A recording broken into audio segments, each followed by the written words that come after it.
ہاتھ پاؤں کے ناخن کاٹ لیں، سفید کپڑے میں، کاغذ میں یا ٹشو میں لپیٹ کے سامنے رکھ لیں، اپنے ناخن کو دیکھتے ہوئے جو کپڑے میں لپٹے ہوئے ہیں ایک تسبیح پڑھیں۔ آپ کچھ عرصہ کر کے دیکھیں، آپ کی زندگی میں حیرت انگیز انقلاب آئے گا۔ چند منٹ کا عمل ہے اور چند منٹ کا عمل آپ کو زندگی میں بہت نفع دے گا۔ اچھا پھر ٹوٹکا بھی بتا دوں ایک چھوٹا سا۔ آپ اگر چاہتے ہیں نا کہ دنیا کی کوئی بیماری، جادو، جنات، اثرات، بندشیں آپ کے ساتھ ہیں، ہاتھ پاؤں کے ناخن کاٹ لیں، سفید کپڑے میں، کاغذ میں یا ٹشو میں لپیٹ کے سامنے رکھ لیں، صرف ایک تسبیح پڑھنی ہے، اول آخر درود پاک 3 بار، انا للہ و انا الیہ راجعون، انا للہ و انا الیہ راجعون، اپنی بیماری کا تصور کرتے ہوئے، اپنی مشکل کا، جادو جنات اثرات بندشوں کا، اپنی کسی ناکامی کا، اپنی کسی مسائل کا تصور کرتے ہوئے، اپنے ناخن کو دیکھتے ہوئے جو کپڑے میں لپٹے ہوئے ہیں، ٹھیک، اور ایک تسبیح پڑھنی ہے یہ، انا للہ و انا الیہ راجعون، اس کے بعد دفن کر دیں۔ آپ کچھ عرصہ کر کے دیکھیں، آپ کی زندگی میں حیرت انگیز انقلاب آئے گا، حیرت انگیز انقلاب آئے گا، اور یہ مسائل حل ہوں گے، اور ان کو کسی مٹی میں دفن کر دیں۔ ہر دفعہ کر لیں، کبھی کبھار کر لیں، میں تو چاہوں گا ہر دفعہ کر لیں، ہاتھ پاؤں کو ناخن کاٹ کے کبھی نہ پھینکیں، اس کو محفوظ رکھیں، عمل کر لیں۔ چند منٹ کا عمل ہے اور چند منٹ کا عمل آپ کو زندگی میں بہت نفع دے گا، بہت فائدے دے گا۔ اچھا ایک عمل کر دیجئے گا، بلکہ 2 چیزیں بتاتا ہوں، 2 کر لیجئے گا۔ جو شخص یہ چاہتا ہے نا کہ مجھے تنہائیوں کا تقوی ملے اور میری نظریں، میرے کان، ناک، میرے جذبے، وہ کیا کرے؟ ایک بار سورۃ الحاقم التکاثر پڑھ لے، ہر نماز کے بعد پڑھ لے، صبح شام پڑھ لے، دن میں بار بار چند بار پڑھ لے، ایک بار صرف سورۃ الحاقم التکاثر۔ میں نے اس کی بڑی تاثیر دیکھی، جو کہتے ہیں اللہ میرا من میرے کنٹرول میں نہیں، اللہ میں تو تیرا محبوب بننا چاہتا ہوں، پر میرا نفس شیطان مجھے تیرے قریب نہیں آنے دیتا، اور دوسرے لفظوں میں اے اللہ میں بے بس ہوں، تو بے بس نہیں، میں بے بس ہوں، تو بے بس نہیں۔ وہ سورۃ الحاقم التکاثر سے دوستی کر لے، بہت کمال عمل ہے، بہت زبردست عمل ہے، اور بھی اس کے بڑے فائدے ہیں۔ دوسری چیز یہ ہے، دوسری چیز، اس چیز پہ بھی آپ ضرور توجہ کیجیے گا، جب کوئی چیز ہضم نہ ہو رہی ہو نا، تو پیاز کے چمچ سے شہد کھائیں، پیاز کے چمچ سے، پیاز کے چھلکے اتارے، پیاز کی تہ اس کا بنائیں چمچ، اس کو تھوڑی تھوڑی شہد لگا کے کھائیں۔ کوئی بھی چیز جب ہضم نہ ہو رہی ہو، اور ساری ہاضمے کی گولیاں پھکیاں، الٹیاں ہوں، فلاں ہوں، موشن ہوں، فلاں ہوں، بس چاہے شہد کے چمچ سے، پیاز کے چمچ سے شہد 2-3 چھلکے کھا لیں، تھوڑی سی شہد لگا کے کھا لیں، وقفے وقفے سے آپ اپنی صحت کو دیکھیں گے، کمال صحت ہوگی۔ پیاز ہر جگہ میسر ہے، ہمارا پیاز تو کچھ نہیں۔ میں روس کی ایک ریاست میں گیا، وہاں تو پیاز ایسے تھوڑا سا اٹھایا، ناک اور منہ سے پانی، اتنا تیز پیاز ہے۔ میں ایک اور جگہ گیا کسی ملک میں نے وہاں لہسن پڑا تھا، وہ منہ میں ڈال لیا غلطی سے، یا کریم، ہمارا تو پیاز ہی نہیں رہا، وہ دیسی پیاز ہوتا تھا۔ جو میسر ہے اس کے بڑے فائدے ہیں۔ پیاز کے چمچ سے شہد کھائیں، انشاءاللہ فائدہ ہوگا۔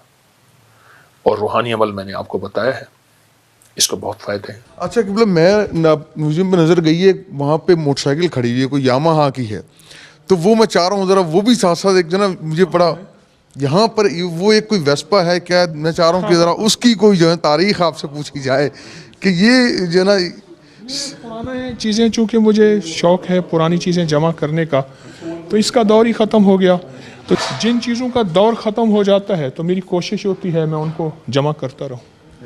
یہ کتنا سال لگا آپ کو یہ ساری چیزیں جمع کرنے میں، اور یہ اس کو بنانے کا خیال کیسے آیا؟ میں سے عرض کیا نا کہ میرا یہ پرانا شعبہ ہے، اور پرانا مجھے یہ چیز ورثے میں بھی ملی ہے، والدین کی طرف سے بھی۔ مٹی کے برتن بھی ماشاءاللہ دیکھنے کو مجھے نظر آ رہے ہیں، مٹی کے برتن، چرخہ جو ہے یہ جو ہے وہ مجھے نظر آ رہا ہے کہ اسے چرخہ ہی کہتے ہیں۔ جی ہاں، پرانا چرخہ ہے، اس کا صوفی اکرام بڑا ذکر کرتے ہیں۔ یہ پرانا حقہ ہے، اچھا، بہت پرانی، بہت اس سے بھی پرانی چیزیں ہیں جو ہمارے پاس ہی ہیں، کیونکہ جگہ نہیں ہے۔ اب یہ دیکھیں، اونٹ کی کھال بالوں کا بنا ہوا ہے، اچھا یہ یہ قالین جو دری ہے دری یہ اونٹ کے بالوں کی ہے. یہ دیکھیں نا اونٹ کے بالوں کا قدیم کمبل یہ لکھا ہوا ہے. اونٹ کے بالوں کا قدیم کمبل. یہ اصلی چیتے کی کھال ہے, اصلی چیتا ہے. اس کو محفوظ کیا ہوا ہے, اسٹف کیا ہوا ہے.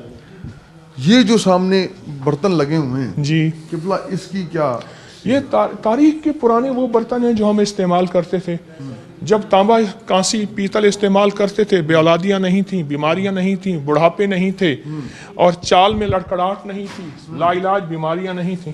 جب یہ برتن ہم نے استعمال کرنے چھوڑ دیے تو ہم بیماریاں پریشانیوں میں مبتلا ہو گئے. ایک طرف میں دیکھ رہا ہوں کہ یونیک پرانی چیزیں جی جو جس طرح ٹیپ ریکارڈر ہے, ریڈیو ہے, پھر یہاں پہ ٹائپ رائٹر ہے, یہ ایک خاص ہی چیزیں. اور پھر شہداء کی تصویریں جو ہیں یہ آپ کی ایک محبت پاک فوج سے, شہداء سے. ذرا میں چاہتا ہوں کہ یہ بھی جو ہے نا لوگوں کو نظر آئے کہ یہ خالی روحانیت کے ساتھ ساتھ جو ہے جس طرح آپ کی محبت ہے اپنے میرے وطن سے, مجھے محبت ہے وطن کے ورثے سے, تو یہ چیزیں اس لیے میں نے سنبھال کے رکھی. یہ دیکھیں نا یہ شہداء کی کیپ ہے, یہ ان کی پانی پینے کی بوتل ہے اور یہ انہی کا صندوقچہ ہے پرانا. یہ تصویروں کے اندر جو ہیں اگر ہم اس کو دیکھا جائے تو بڑے بڑے شہداء میں نظر آ رہے ہیں. یہ بھی تو میرا ورثہ ہے نا جی. میں نے اپنا ورثہ جمع کیا ہے, تو جو میرا ورثہ ہے تو اس میں تو ورثے کو میں شامل کروں گا. میں دیکھوں کہ رانا صاحب کو بات کرنا چاہ رہے ہیں, اس میں شامل کرنا چاہ رہے ہیں. جی سر کیا کہیں گے؟ سر مجھے یہ دیکھ کے بڑی خوشی ہو رہی ہے کہ میں چونکہ I am also son of martyr اور میرے والد صاحب نے 3 جنگیں لڑی. سیکنڈ ورلڈ وار 65 اور 71 میں وہ شہید ہوئے. تو میں اچانک یہ نظر پڑی اور میری آنکھوں میں مجھے نمی آ گئی ہے. وہی دیکھا کہ آپ نے بڑی محبت سے ان تصویروں کو اٹھایا اور یہ قبلہ کا بھی ایک محبت اپنے وطن سے, اپنی پاک فوج سے, اپنے جوانوں سے اور اپنی چیزوں سے محبت جو ہے. اور وطن کی جو محبت یہ بھی دین ہے, میرے سرکار نے فرمایا کہ یہ بھی دین ہے. تو قبلہ یہ جو ہے نا ہمیں ہماری بڑی ایک یونیک بات تھی اور دیکھ کے بڑی خوشی ہوئی ہے کہ آپ نے اپنے ورثے کو سنبھالا ہوا ہے. ہماری نوجوان نسل جو ہے یہ اس طرح اپنے ورثے سے پیار نہیں کرتی. قبلہ اس کی کیا وجہ آپ سمجھتے ہیں؟ وہ ہمارا ہی قصور ہے, ہم نے نہیں سمجھایا. نسلوں کا تو قصور نہیں ہے. ہم کہتے ہیں یہ بادشاہ کی ذمہ داری ہے, یہ وردیوں کی ذمہ داری ہے, یہ تو ماں باپ کی ذمہ داری ہے. تو نسلوں کا تو کوئی قصور نہیں, وہ میرا قصور ہے. ہر بندہ یہ کہے. اچھا قبلہ اس میں یہاں پہ ایک بڑی یونیک چیز سائیکل میں دیکھ رہا ہوں, بڑی پرانی ہے. آپ نے سائیکل پہ سفر جو ہے نا اسکول جاتے ہوئے گاؤں میں کیا, تو آپ نے لگتا ہے اس یاد کو بھی. میں گاؤں میں نہیں رہا, میں شہر میں رہا. شہر میں شروع سے میرا بچپن سارا شہر کے ہیں ہم, لیکن اس کے بعد میں نے سائیکل پہ سفر کیا. میرے پاس اپنی سائیکل تھی جو میں نے سفر کرتا تھا. اب لوگ نا اس طرح صحت مند بھی نہیں ہے قبلہ, لوگ جو ہے نا سائیکل پہ سفر بھی نہیں کرتے, سواریاں آ گئیں. آپ کیا کہتے ہیں؟ تو سائیکل تو خود ایک ورزش ہے اور صحت اور فٹنس کا راز ہے. اچھا یہ جو پڑے ہوئے پتھر, ان کی کیا, یہ کہاں کے پتھر ہیں؟ پرانی اینٹیں ہیں جو پرانی عمارتوں سے پڑی تھیں, گری تھیں, انہوں نے پھینک دیں.